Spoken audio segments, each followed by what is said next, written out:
தாம்பரத்தின் பொம்மை மேயராக செயல்படும் வசந்தகுமாரி மக்கள் பணிகளை ஒரு நாளும் ஆய்வு செய்யாமல் தனியார் நிகழ்ச்சிகளில் கலந்து கொள்வதிலேயே முக்கியத்துவம் காட்டி வருகின்றார் தாம்பரம் மேயர் வசந்தகுமாரி. தாம்பரம் மாநகராட்சி உருவாக்கப்பட்டு முதல் மேயராக வசந்தகுமாரி கமலக்கண்ணன் தேர்ந்தெடுக்கப்பட்டார்.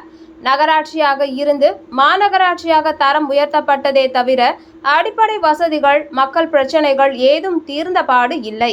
தாம்பரம் மாநகராட்சி என பல லட்சம் ரூபாய் மக்கள் வரி பணத்தை மட்டுமே உறிஞ்சி எடுக்கும் மாநகராட்சி மக்களின் அடிப்படை பிரச்சனைகளான சாலை வசதி கடும் மோசமாக உள்ளது. எங்கு பார்த்தாலும் குண்டும் மேடுமாக உள்ள மாநகராட்சி சாலைகளை சீர் செய்வதாக நிதி ஒதுக்கீடு மட்டுமே நடைபெறுகிறதே தவிர சாலைகள் ஏதும் சீரமைக்கப்படவில்லை.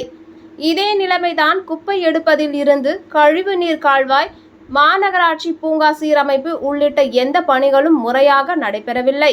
மக்கள் பிரச்சனைகளை எல்லாம் கவனிக்க வேண்டிய மேயரோ எந்த பணிகளையும் முறையாக ஆய்வு செய்யாமல் இருந்து வருகின்றனர்.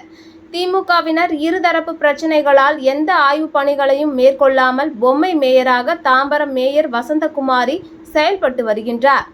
இதனால் தாம்பரம் மேயர் மக்கள் பணி எல்லாம் இரண்டாம் கட்டம்தான் என முதலில் தனியார் நிறுவன நிகழ்ச்சியில் கலந்து கொள்வதை தலையாக கடமையாக கொண்டுள்ளதாக சமூக ஆர்வலர்கள் குற்றம் சாட்டுகின்றனர்.